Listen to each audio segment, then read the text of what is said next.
Bueno, hermano, buenas noches. Creo que está la pantalla compartida y que todos podéis verla. Y es una bendición el poder seguir meditando en la palabra de Dios, conociendo la revelación escrita de Dios y las implicaciones que esta revelación tiene para nuestra vida como creyentes. Y en el día de hoy vamos a estar hablando acerca de la predicación de las Escrituras. Hemos estado por tiempo partiendo de este versículo, de este salmo, en el que vemos la realidad de la preciosidad que tenemos delante. Cuán dulces son a mi paladar tus palabras, más que la miel a mi boca.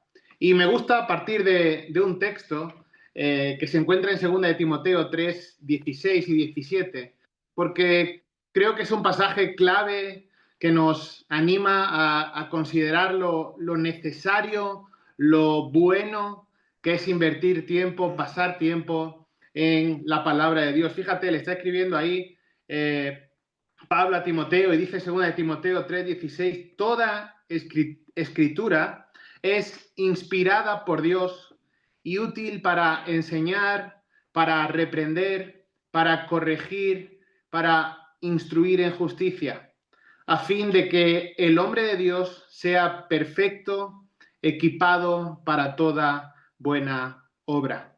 Y merece la pena pasar tiempo en la palabra de Dios, merece la pena invertir tiempo en la palabra de Dios, porque es ahí, en la Escritura, es por medio de la palabra de Dios, inspirada por Dios, donde vamos a ser enseñados, reprendidos, corregidos, instruidos en justicia, donde vamos a tener todo lo necesario, todo lo suficiente para ejercitarnos en nuestra vida como creyentes. Ahora, solo por ubicarnos y retomar la sesión desde un punto de partida que por meses hemos estado hablando, recuerda que lo que tenemos delante es la palabra de Dios y hay algunas características, algunas propiedades que son intrínsecas a ella. Recuerda que hablábamos que la palabra de Dios es inspirada. Esto quería decir que la palabra de Dios ha salido directa y exclusivamente de la palabra de Dios, de la boca de Dios. No está en términos humanos, no está en términos carnales, sino que es la palabra de Dios. Lo acabamos de leer en 2 de Timoteo 3, 16. Hablábamos también de que la palabra de Dios es inerrante. Esto quiere decir que no contiene ningún error en sus escritos originales. Decimos que la palabra es verdad, que no hay fallo alguno en los escritos. Al igual que su emisor, Dios, es también inerrante, no hay error en él. La infalibilidad, esto quiere decir que no nos conduce al error. A medida que estamos en el texto, no vamos a ser arrastrados al error. Hablábamos de que la palabra de Dios es suficiente. La palabra de Dios es suficiente para salvación, es suficiente para santificación. Recuerda, Dios salva por su palabra y santifica igualmente por medio de ella. Así que, como dice también la carta de Pedro, no necesitamos nada más para la vida y la piedad. La palabra de Dios es suficiente. Y también la palabra de Dios tiene autoridad. Esto quiere decir que la primera y la última palabra en todo no va a venir de lo que yo piense, no va a venir de mi experiencia, sino que la palabra va a ser quien tiene la autoridad, no lo que piense yo o lo que pienses tú. La palabra de Dios va a ser la autoridad final. Entonces, si afirmamos que la Biblia es la revelación inspirada del Dios Trino, debemos entender que somos llamados a proclamarla, a anunciarla hasta los confines de la tierra. Debemos proclamar la palabra de Dios porque es la autoridad final, lo acabamos de decir, porque la palabra de Dios es poderosa para salvar, porque es la verdad, porque como dice el salmista, transforma el alma. Así que, sin importar el entorno en el que Dios en su providencia te haya colocado, te haya puesto, debes proclamarlo, debes anunciar la palabra, debes predicar la palabra. Ahora, la pregunta podría ser, ¿llamados a predicar? ¿Todos somos llamados a predicar? ¿Quién puede predicar? Bueno, veamos qué implica la idea de predicar o proclamar la palabra de Dios.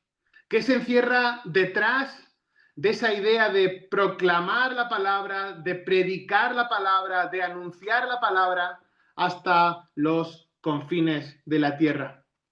Y lo primero que podemos hablar en términos generales es que podemos afirmar que hay un llamado extensivo, una idea general de proclamación de la palabra. Mira, puedes venir conmigo a Colosenses, capítulo 3, el versículo 16.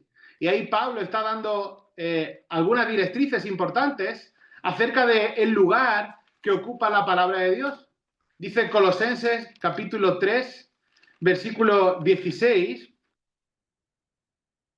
que la palabra de Cristo habite en abundancia en vosotros, con toda sabiduría, enseñándoos y amonestándoos unos a otros, con salmos, himnos y canciones espirituales, cantando a Dios con acción de gracias en vuestros corazones. Bueno, en este versículo Pablo está diciendo que la palabra de Cristo habite en abundancia en vosotros. Esta palabra de Cristo que aparece ahí es la escritura inspirada por el Espíritu Santo, la palabra de revelación que Él trajo al mundo. Y ese verbo que aparece ahí, habite, habitar, es morar, significa vivir en, es la idea de estar en casa. Y dice que la palabra de Cristo, que la escritura, que la palabra de Dios habite, more en abundancia. No una vez al mes, no cuando mi situación espiritual es floja o cuando mi vida atraviesa problemas, sino que dice abundancia. Y eso es una palabra que se traduce como de manera muy abundante o con toda riqueza. Y así dice Pablo que la palabra de Cristo debe habitar en nosotros. Ahora, ¿qué implicaciones tiene esto? Bueno, que la palabra de Dios, las escrituras, deben impregnar, deben cubrir cada aspecto de la vida del creyente, controlar cada pensamiento, cada palabra y cada acción. Y el Espíritu Santo llena la vida que es controlada por su palabra. La palabra de Dios tiene que ser bien conocida entre nosotros.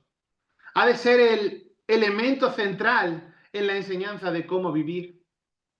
Y sí, Pablo dice que la palabra debe morar en abundancia en ti, pero esta palabra no debe quedarse retenida en ti, sin más, sino que, como dice esta frase, en cualquier contexto en que Dios en su providencia te haya colocado, debes proclamarlo. Así que si estás en Cristo, si la palabra de Dios ha sido entendida, Dios te ha abierto el entendimiento por medio del Espíritu Santo, ahora estás llamado a anunciar la palabra en cada lugar. Estás llamado a anunciar la gloria de Cristo a tus amigos. Estás llamado a instruir a tu familia acerca del poder del Salvador. Debes de exhortar cuando estés en casa. Debes de exhortar cuando vas en el camino al colegio, cuando vas en el camino al trabajo, antes de acostarte, cuando te levantes. La idea de insistir en todo momento, porque Cristo es digno de ser proclamado. Su palabra es digna de ser proclamada. Ve por un momento un pasaje que podemos considerar clave y que se encuentra en Deuteronomio capítulo 6 y damos un salto y vamos a la ley de Moisés y encontramos verdaderamente un pasaje que es clave. Es una especie de fórmula divina para tratar, por ejemplo, con el pecado de una familia. Y fíjate, a lo largo de todo este pasaje, el énfasis que se asienta sobre la idea de la Escritura, de la palabra de Dios, de los estatutos de Dios. Fíjate, Deuteronomio capítulo 6, mira cómo empieza este texto. Dice, estos pues son los mandamientos, los estatutos y decretos. Fíjate, esto es algo serio, no es peccata minuta, no son sugerencias. Estamos ante los mandamientos, los estatutos y los decretos del Señor. Dice, esto pues son los mandamientos, los estatutos y los decretos que el Señor vuestro Dios me ha mandado que os enseñe para que los cumpláis en la tierra que vais a poseer. Bueno, los hijos de Israel están a punto de entrar a la tierra. Moisés, su líder, está ahí hablando en nombre de Dios y les está diciendo, mirad, esto es lo que Dios os está mandando. Esto es lo que Dios os está ordenando. Fíjate, versículo 2. Para que temas al Señor tu Dios, guardando todos sus estatutos y sus mandamientos que yo te ordeno. Tú y tus hijos y tus nietos, todos los días de tu vida, para que tus días sean prolongados. Bueno, para eso también está la familia. Los padres les enseñan a los hijos y a los nietos, los hijos a sus hijos. Y esta es la idea, el formar, el enseñar, el transmitir la ley de Dios. Les enseñan a ser obedientes a los estatutos de Dios, a los mandatos de Dios, para que puedan vivir vidas largas y prósperas. Dice el versículo 3, escucha, pues, oh Israel, y cuida de hacerlo, para que te vaya bien y te multipliques en gran manera, en una tierra que emana leche y miel, tal como el Señor, el Dios de tus padres, te ha prometido. Ahora, en el versículo 4 está el Semá. Esto es algo muy conocido por toda persona judía. Y fíjate lo que dice. Escucha, oh Israel, el Señor es nuestro Dios, el Señor uno es. Amarás al Señor tu Dios con todo tu corazón, con toda tu alma y con toda tu fuerza.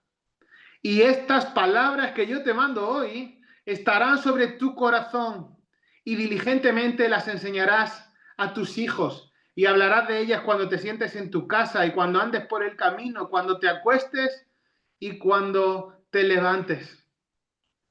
¿Qué vemos aquí? Bueno, vemos el amor de Dios, vemos el amor a Dios, perdón, el amor a sus mandamientos, el amor a sus estatutos. Eso es lo que los padres deben enseñar, deben transmitir a sus hijos. En otras palabras, los mandatos de Dios deben estar en tus labios, deben estar en tu boca todo el tiempo. Ya sea que te levantes, que te sientes, que te acuestes, cuando estés andando, esa debe de ser tu constante conversación.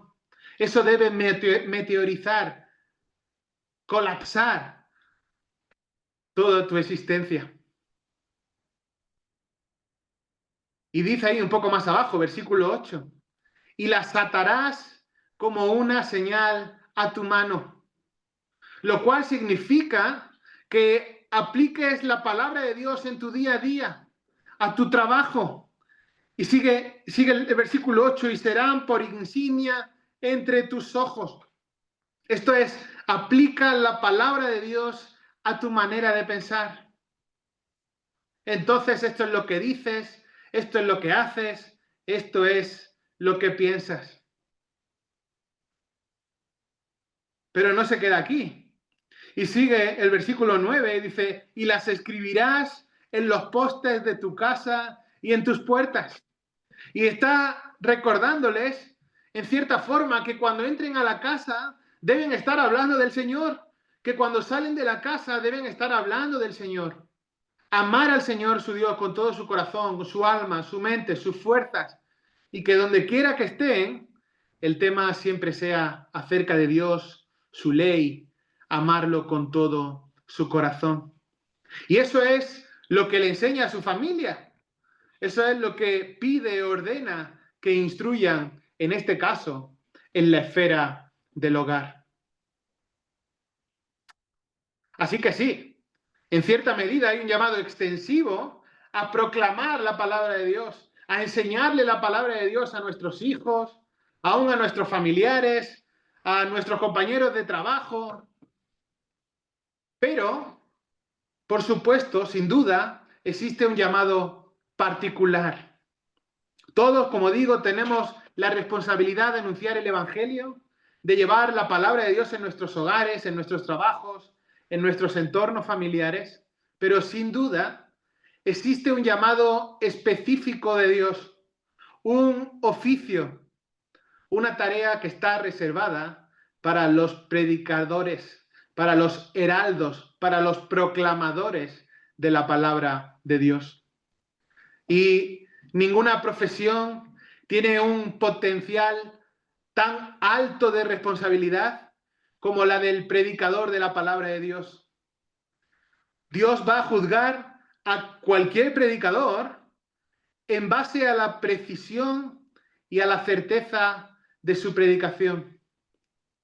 Cualquier fallo que un predicador comete como vocero, como heraldo de Dios, no solo le va a ocasionar vergüenza, como dice 2 de Timoteo 2:15, sino que también va a traer juicio.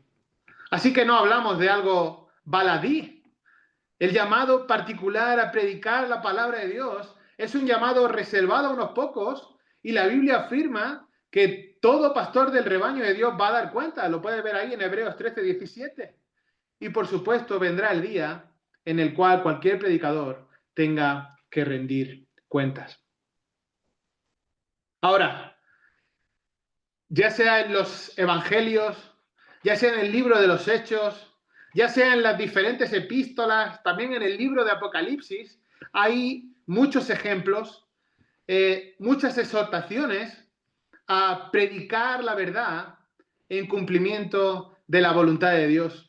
Y podemos destacar 4 mandatos significativos que están en estos versículos y que representan verdaderamente esto, como una reafirmación de la autoridad bíblica para la predicación que está basada en la Biblia.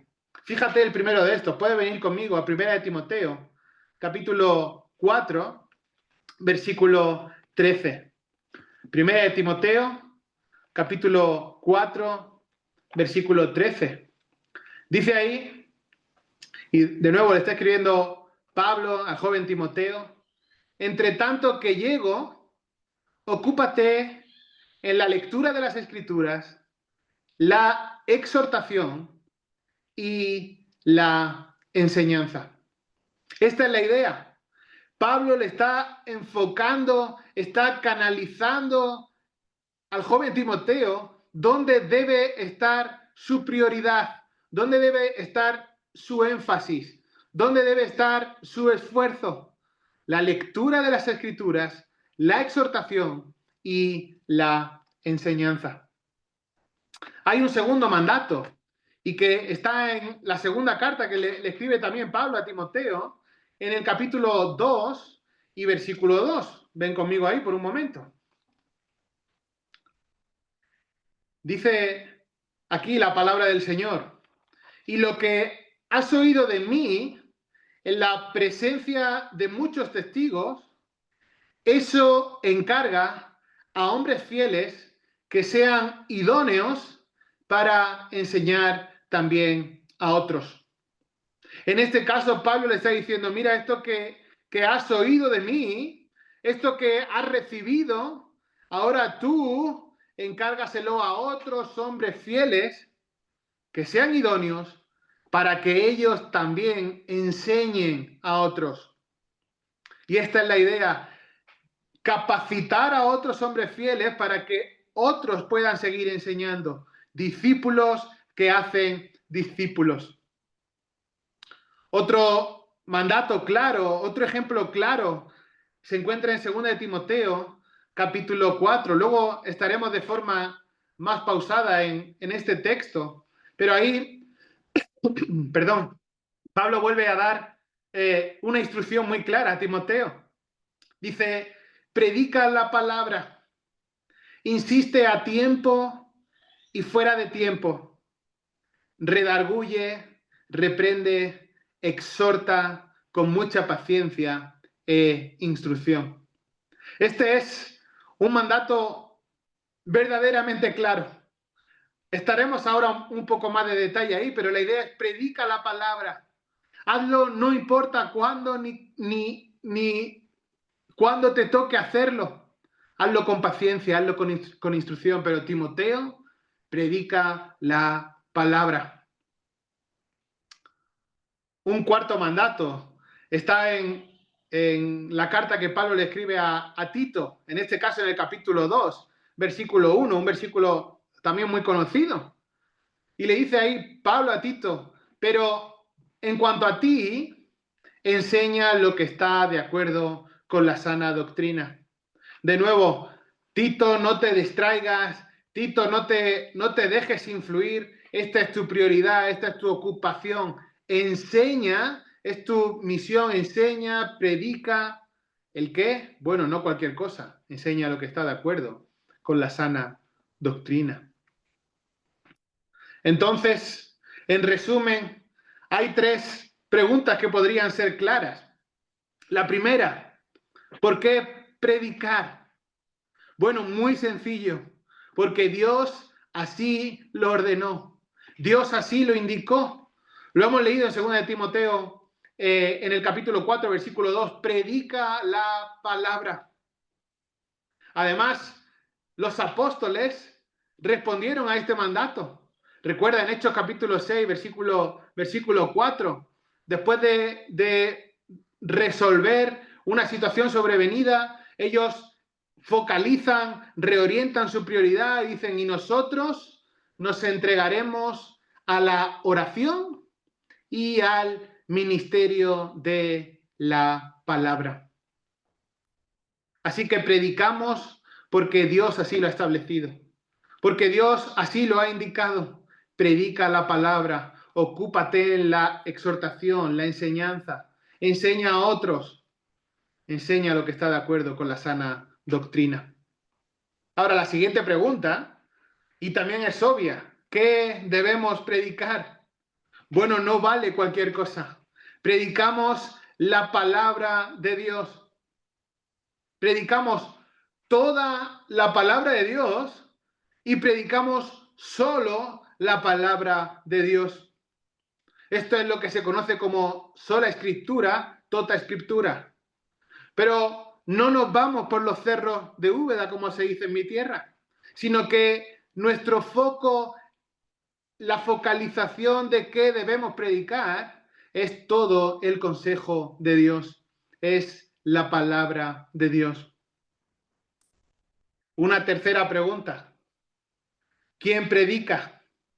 Bueno, lo hemos visto antes, pero son hombres santos de Dios, personas que Dios elige, capacita y están preparadas para predicar el consejo de Dios. No podemos usar a la ligera el término predicador con cualquiera que aparece ahí y se coloca delante de un atril. Es tremenda la escena que aparece en Isaías capítulo 6. Puedes ir ahí por un momento. Me gusta pensar en esto y pensar cómo solo fue después que Dios purificó los labios de Isaías cuando fue ordenado para predicar. Fíjate, Isaías capítulo 6, versículo 6. Dice, entonces voló hacia mí uno de los serafines con un carbón encendido en su mano que había tomado del altar con las tenazas. Fíjate, y con él tocó mi boca y dijo, he aquí, esto ha tocado tus labios y es quitada tu iniquidad y perdonado tu pecado. Y ahora sí, versículo 8, al final, heme aquí, envíame a mí. Y del 9 al 13 está el mandato. Pero solo es una forma de que entendamos que el oficio de predicar, de anunciar el mensaje de Dios, está reservado para hombres piadosos que proclaman la palabra de Dios. Solo después de que Dios había purificado los labios de Isaías es que fue ordenado, mandado a predicar, a anunciar. Ahora, ¿cuál es la responsabilidad del predicador? Bueno, el predicador necesita percatarse de que la palabra de Dios es eso, la palabra de Dios, y no es la palabra del predicador. El predicador debe saber que es un mensajero, es un vocero de Dios, un mensajero y no es el creador del mensaje. Es un heraldo del mensaje, pero no es la autoridad del mensaje. Es un mayordomo, sí, pero no es el propietario del mensaje. Y en esto, queridos amigos, queridos hermanos, tenemos que tener la alarma roja encendida, porque la iglesia contemporánea está tratando de hacer productos que satisfagan al consumidor, tratando de ofrecerles algo nuevo. La iglesia cree que se está reinventando su misión, está reinventando el propósito en esta tierra, basándose solamente en especulaciones filosóficas, en valores culturales contemporáneos, y no están contestando a la pregunta: ¿qué dice la Escritura? ¿Qué dice la Escritura? El argumento es que la gente hoy vive en un mundo que está lleno de actividad, que está lleno de distracciones y que es muy difícil captar la atención. Entonces, tenemos que tenemos que brindarles algo que les atraiga, algo que les sea ameno, entretenido. Entonces, creemos programas, creemos actividades que sean acordes con este ritmo moderno, con las necesidades que hoy en día se perciben en la sociedad, entre aquellos que intentamos alcanzar, aunque eso suponga no basarse tanto en la Biblia. Esto es triste, esto es trágico, pero es una realidad hoy en día en muchas que se hacen llamar iglesias. Todo esto es una falsa presuposición. Si afirmamos que la Biblia es la palabra de Dios, si confiamos y creemos en todas estas propiedades que durante meses hemos estado estudiando, si confiamos que Él ha revelado por medio de la palabra, Dios ha revelado por medio de la palabra su voluntad, entonces la Biblia es la única fuente de información para el ministerio de la iglesia. Además de ser la única, es la mejor posible. Entonces, ¿cuál es la responsabilidad del predicador? Entender su lugar como un heraldo, un mensajero de todo el consejo de Dios. Dejar atrás las especulaciones, lo atrayente de este siglo, la filosofía atractiva, y centrarse en predicar fielmente la palabra de Dios. Esta es la responsabilidad del predicador. Ahora, ningún texto de la Escritura afirma de forma más poderosa este llamado a usar la capacidad para exponer la palabra de Dios como el mandato que se encuentra en 2 de Timoteo, capítulo 4, los versículos 1 al 4. Ven ahí conmigo por un momento. Fíjate, 2 de Timoteo 4, 1. Dice así la palabra de Dios. De nuevo, Pablo a Timoteo.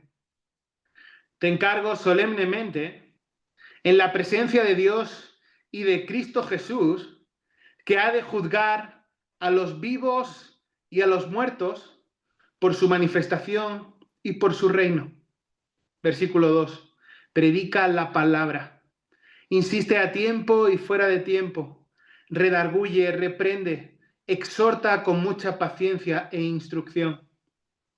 Porque vendrá tiempo cuando no soportarán la sana doctrina, sino que teniendo comezón de oídos, acumularán para sí maestros conforme a sus propios deseos, y apartarán sus oídos de la verdad y se volverán a mitos.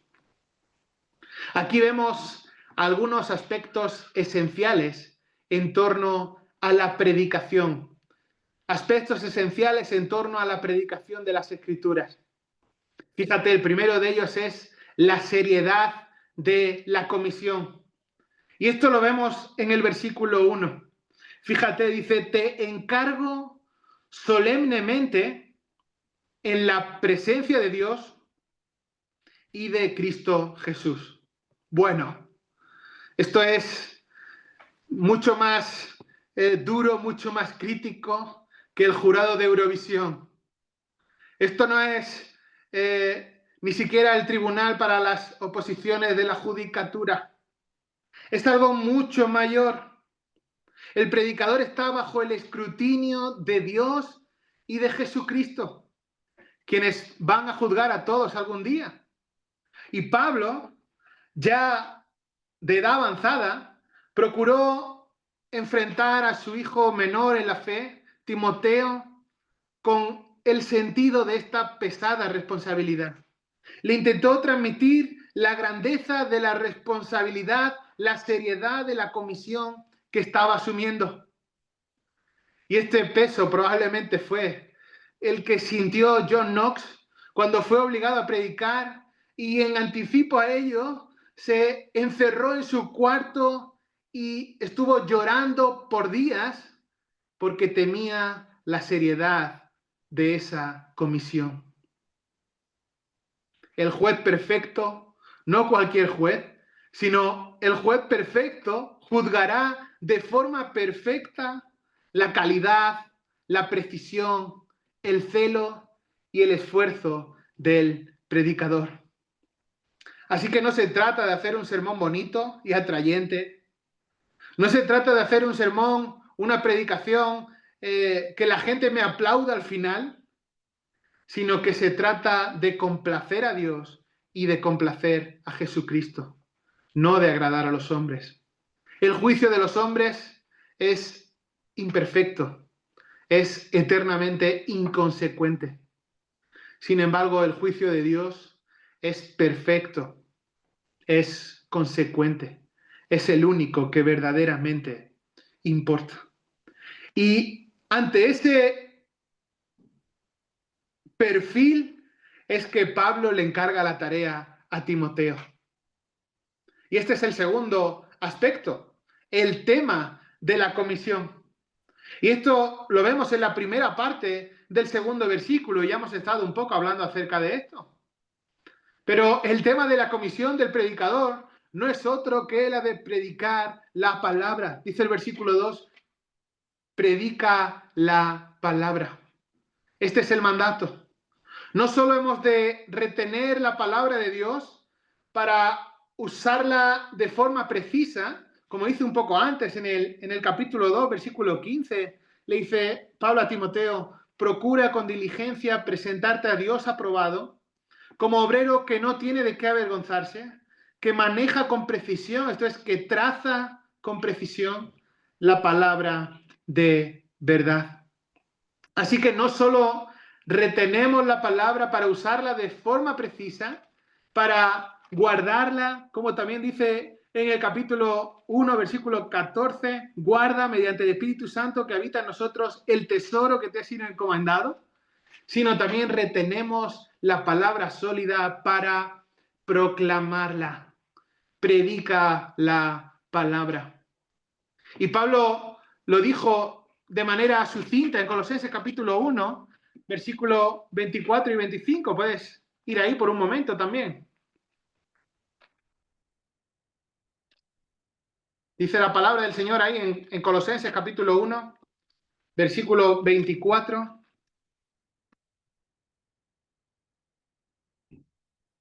Ahora me alegro de mis sufrimientos por vosotros, y en mi carne, completando lo que falta de las aflicciones de Cristo, hago mi parte por su cuerpo, que es la Iglesia, de la cual fui hecho ministro, conforme a la administración de Dios, que me fue dada para beneficio vuestro. Fíjate, a fin de llevar a cabo la predicación de la palabra de Dios. Así que de nuevo, este es el tema. No hay un tema más novedoso, más actual en el año 2025, en junio de 2020, perdón, en mayo, tengo ganas de que sea junio, pero aún en mayo de 2025, no hay un tema más actual que la palabra de Dios. No solo la seriedad, no solo el tema de la comisión, sino en tercer lugar, el alcance de la comisión. Y esto también lo vemos en el capítulo 2, porque sigue Pablo a Timoteo después de decirle predica la palabra, sigue y dice, insiste a tiempo y fuera de tiempo, redarguye, reprende, exhorta con mucha paciencia e instrucción. Bueno, esto quiere decir que el predicador siempre está listo a predicar, sea conveniente hacerlo o no, y digo, sea el contexto ideal o no, pero el predicador está ansioso de exponer el pecado, de promover el comportamiento justo de Dios. Instruye a tiempo y fuera de tiempo, redarguye, reprende, exhorta con mucha paciencia e instrucción. Lo hace con paciencia, no con irritación, no con amargura, no con desaliento. Su predicación siempre es doctrina sólida que le muestra al pueblo el verdadero patrón de Dios.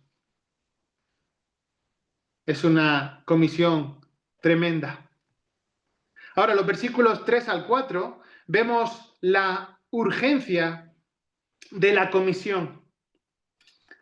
Fíjate, de nuevo, versículos 3 y 4 dice, porque vendrá tiempo cuando no soportarán la sana doctrina, sino que teniendo comezón de oídos, acumularán para sí maestros conforme a sus propios deseos, y apartarán sus oídos de la verdad y se volverán a mitos. Los pecadores no van a tolerar, no van a ser permisivos con verdades inquietantes. Esto es lo que debemos esperar. Por otra parte, lo que van a querer escuchar es mentiras agradables.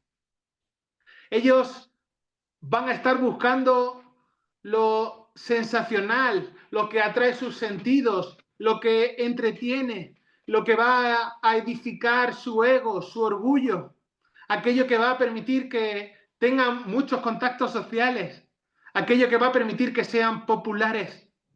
Eso es lo que va a atraer a la gente. Pero lo que nosotros debemos predicar y hacerlo con urgencia, porque este tiempo viene, este tiempo está aquí donde la sana doctrina no va a ser soportada. Surgirán maestros, falsos maestros, y van a apartar sus oídos de la verdad, volviéndose a mitos. Nosotros predicamos el mensaje de Dios, no por las muchedumbres que enfrentemos, debemos de frenar este mensaje, la predicación de la palabra. Ahora, ¿cómo es esta predicación de las Escrituras? Ya en la última clase vimos un poco acerca de esto, pero ¿cómo es esta predicación de las Escrituras? Bueno, algunos aspectos acerca de la predicación. El primero de ellos, y hemos insistido en esto durante toda la clase, el mensaje halla su única fuente en la Escritura. La fuente es la palabra de Dios. No existe una predicación bíblica que emane de un libro de autoayuda, ni siquiera de un libro que pudiéramos pensar doctrinalmente o bíblicamente correcto. La fuente de la predicación es la Escritura, es la palabra de Dios. No hay otra fuente, no hay otro origen, no hay otro motor que genere una verdadera predicación más allá de la Escritura, de la palabra de Dios. En segundo lugar, la exégesis cuidadosa. El mensaje se saca de la Escritura mediante una exégesis cuidadosa. Esa es la idea de la exégesis, sacar del texto, pero no hacerlo de cualquier manera. No hacerlo como a mí me parece o como a mí el texto me sugiere que puede ser, sino que el mensaje que sacamos de la Escritura se hace mediante una exégesis cuidadosa, contando con las herramientas adecuadas, contando con la capacitación adecuada para llevarla a cabo, evitando a toda costa correr el riesgo de hacer lo contrario, de introducir en el texto aquello que el autor no quiso transmitir. Así que la fuente de la Escritura sacamos el mensaje con una exégesis cuidadosa, precisa, trazando, como hemos leído, con precisión la palabra. La preparación del mensaje, en tercer lugar, interpreta correctamente la Escritura en su sentido normal y en su contexto. Algunas personas se pierden buscándole las patas al gato donde no las tiene, se pierden queriendo sacar algo que Dios no quiso transmitirnos, buscan interpretaciones erróneas y dejan a un lado el sentido normal del texto, dejan a un lado el contexto natural de ese pasaje. Así que la fuente de la Escritura, el mensaje lo sacamos con una exégesis cuidadosa, interpretamos, y vimos mucho de esto en la última clase, correctamente la Escritura en su sentido normal, en su contexto. En siguiente lugar, la explicación. El mensaje explica claramente el significado original que Dios procuraba para la Escritura. No explico lo que yo creo o lo que Dios hubiera querido transmitir si nos hubiera estado dirigiendo ahora a nosotros, sino que es una explicación clara del significado original que Dios procuraba para la Escritura. La predicación explica la palabra y, por supuesto, el mensaje, la predicación, aplica el significado actual de la Biblia. Recuerda, solo hay una interpretación correcta para un pasaje de la Escritura, pero puede haber varias aplicaciones de ese mismo pasaje. Y la meta del predicador, de aquel que predica la palabra, es determinar qué quiso decir el autor bíblico a su audiencia original. Ese es el significado del texto y nada más. Es sencillo, pero a la vez tremendamente complejo. El predicador da la aplicación de ese significado, que, como dije anteriormente, puede variar según el contexto de oyentes a quienes estamos predicando.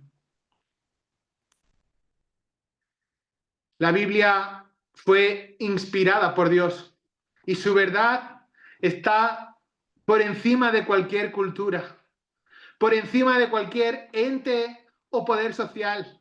Está por encima del siglo XXI y tiene autoridad. Y lo que declara está vigente hoy en día. Y lo que Dios declara no es que algunas veces sea antiguo o falso. No, Dios siempre declara verdad. Y su verdad no está condicionada por ninguna cultura ni por ningún tiempo. Nuestro contexto cultural sí es distinto al de los tiempos bíblicos, pero los principios, las verdades teológicas que la palabra de Dios enseña son universales. Por tanto, un predicador habla, exhorta con toda autoridad lo que Dios ha revelado en su palabra en cualquier contexto. Y de nuevo, volviendo al principio, esta es la realidad para ese llamado particular de aquellos que específicamente están llamados a predicar el mensaje de Dios, el consejo de Dios. Pero también es una realidad que debes aplicar en tu hogar. Debes de estar preparado para enseñarle a tus hijos acerca de un pasaje bíblico. De en cada ocasión que tengas apuntarles a Cristo, a su pecado, y no hacerlo de cualquier forma. No errar en la manera en la que les presentas el Evangelio, sino hacerlo de una manera fiel a la Escritura. Hacerlo de una manera objetiva al mensaje de la palabra.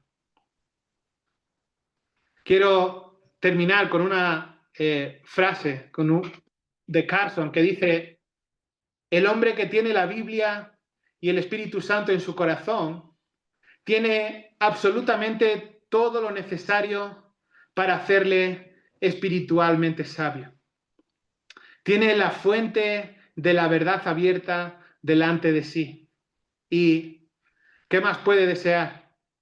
Sí, aunque estuviera encerrado, solo, en una prisión o abandonado en una isla desierta, si tiene la Biblia, posee la guía infalible y no necesita otra. Vamos a orar. Señor, estamos agradecidos por la revelación de tu palabra. Señor, tu palabra es verdad, tu palabra es perfecta, es inerrante, infalible, suficiente y tiene toda autoridad sobre nuestras vidas. Señor, estamos agradecidos por el tiempo que nos has permitido en esta tarde meditar acerca de la predicación de las Escrituras, entendiendo, Señor, que es en cierta medida algo general, extensivo, que aplicamos desde nuestros hogares, desde nuestros contextos, a medida que anunciamos el Evangelio, apuntamos a las personas a Cristo. Señor, pero también hemos visto el llamado supremo de aquellos, Señor, que son llamados a predicar la palabra de Dios y hacerlo de una manera fiel. Señor, la importancia que ésta tiene, la seriedad de la comisión, el juicio que éste enfrenta, Señor. Y, Señor, queremos estar agradecidos por el privilegio tan grande de estar en una iglesia que predica fielmente tu palabra. Señor, agradecemos el esfuerzo, la diligencia de nuestro pastor, en la medida, Señor, que domingo tras domingo nos enseña, nos predica fielmente tu palabra. Señor, también el ejemplo que arrastra con su vida. Señor, pero no queremos menospreciar esto o darlo como algo que no tiene importancia, Señor, más cuando vemos la realidad del contexto que nos rodea. Señor, tantas iglesias malgastando esfuerzos, invirtiendo esfuerzo, tiempo, Señor, en aquello que no produce fruto, buscando ser atrayentes a los hombres y no agradables a ti. Señor, por eso estamos infinitamente agradecidos por tenernos en esta iglesia y pedimos, Señor, que de esto que recibimos, de la palabra que recibimos, la palabra que es predicada fielmente, también nosotros, Señor, podamos ser ríos caudalosos que corra la palabra y llegue a otros lugares, Señor.